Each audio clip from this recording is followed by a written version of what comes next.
There are moments in a courtroom when the air changes before anyone understands why, moments when a single choice shifts the balance of the entire room.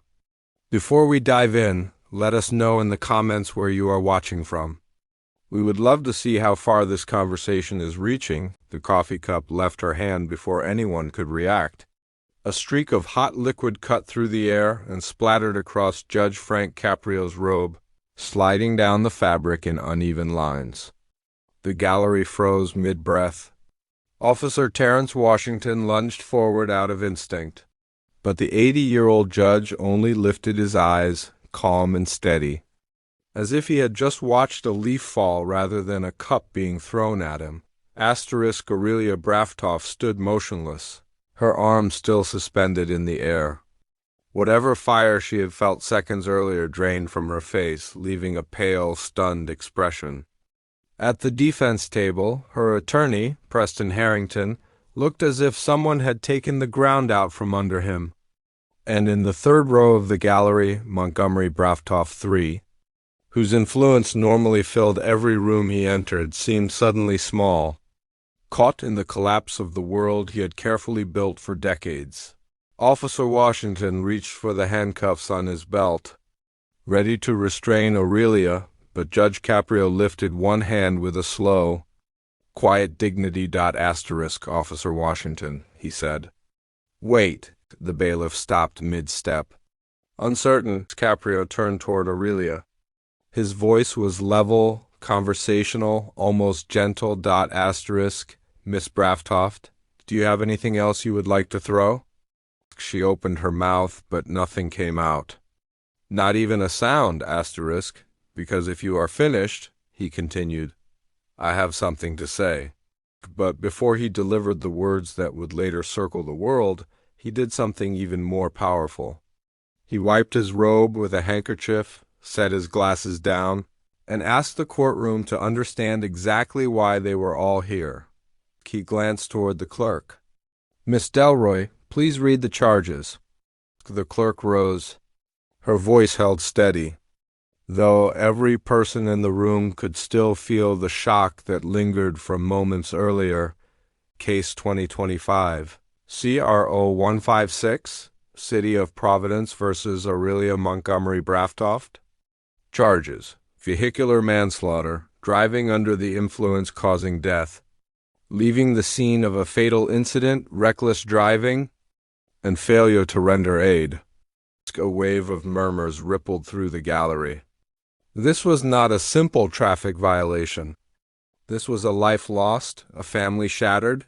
Caprio leaned forward, hands folded. On the night of September 14th, he said softly, the defendant was driving at an extremely unsafe speed when she ran a red light and collided with another vehicle. The driver of that vehicle, a 29-year-old elementary school music teacher, did not survive. The room quieted to a profound stillness. Aurelia's shoulders tensed. She stared at the table in front of her but refused to look anywhere else. After the collision, Caprio continued, Miss Braftoff did not call for help. She did not stay at the scene. She drove to her father's estate, and upon arrival, she told a member of the household staff to handle it. Her attorney rose quickly. Your Honor, those allegations— Sit down, Counselor, Caprio said quietly. This information comes directly from an official report. Harrington Sut. 47 minutes passed before anyone contacted authorities, Caprio said. During that time, there were attempts to move the vehicle and coordinate statements. He looked directly at Montgomery Braftoff. Those matters are being investigated separately. You, sir, will have your own day in court. Montgomery's jaw tightened, but what came next was worse for Aurelia than any coffee-throwing outburst. Caprio opened another document. This was not Miss Braftoff's first incident involving harm to others, he said. Nor was it her second, nor her third. He listed the pattern quietly. Without flourish, a pedestrian struck in Florida years earlier. An altercation in New York resolved through a donation. Another intoxicated driving event that resulted in injuries but was settled privately. Each incident had disappeared, smoothed away by wealth, by influence, by well-placed agreements that kept consequences at bay. Asterisk 3 incidents, Caprio said. No convictions. A clear pattern. Harm, followed by money, followed by silence. Asterisk Aurelia finally spoke. Those were resolved. You cannot bring that up. It is unfair. Asterisk, I can bring up anything that helps me understand who stands before me, Caprio replied. You have learned that when you hurt someone else will pay for the damage? Asterisk, her attorney rose again. But Caprio continued before he could speak. Asterisk, proper legal channels do not include buying silence, Caprio said. They include accountability. He turned toward the gallery. I would like to hear from the victim's family. Is Mrs. Reeves present? Asterisk, a young woman rose slowly. She held a framed photograph close, as if it were the only thing anchoring her to the ground. When she walked forward, the courtroom seemed to shift around her, making space for the weight she carried. Asterisk, my name is Elena Reeves, she said softly. Michael was my husband. Asterisk, Caprio nodded. Please tell us about him. She took a moment to breathe, steadying herself. Michael taught music at Lincoln Elementary School, she said. He believed that every child deserved the chance to experience joy. He spent his own money on instruments when families could not afford them. He stayed late with students who needed extra help. He organized concerts so parents could see their children shine. Her voice wavered, but she kept going. That night he was driving home from back-to-school night. He was excited. He told me it was going to be the best year yet. Asterisk, she looked at the photograph in her hands. The man in the picture held a guitar, smiling, with two small children nestled in his arms. Asterisk, my daughter is 3, she whispered. Every night she asks me when her father is coming home. She believes he is on a trip. She does not understand why he has not come back. My son was 7 months old then. He will never remember his father's voice. A few people in the gallery wiped tears from their eyes. Elena turned, and for the first time she looked directly at Aurelia. Asterisk, you took all of that away, she said quietly. And then you went home and told someone to handle it. My husband was not something to be handled. She returned to her seat. The courtroom held its breath. Asterisk, Aurelia shifted impatiently, whispering something to her lawyer. Harrington shook his head sharply. She crossed her arms and leaned back, irritated. Asterisk, Your Honor, her attorney said. May we request a brief recess? Denied, Caprio said. He looked at a URLIA. Would you like to respond to Mrs. Reeves?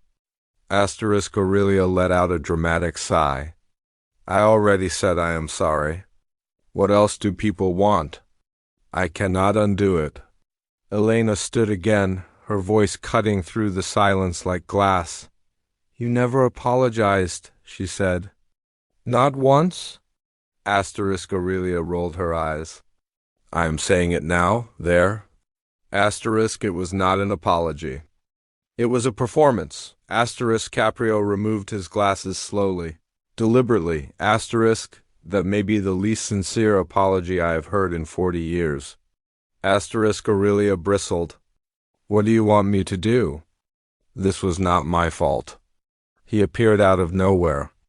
My father will, asterisk, your father will what? Asterisk, she reached for the nearest object, the still steaming coffee cup.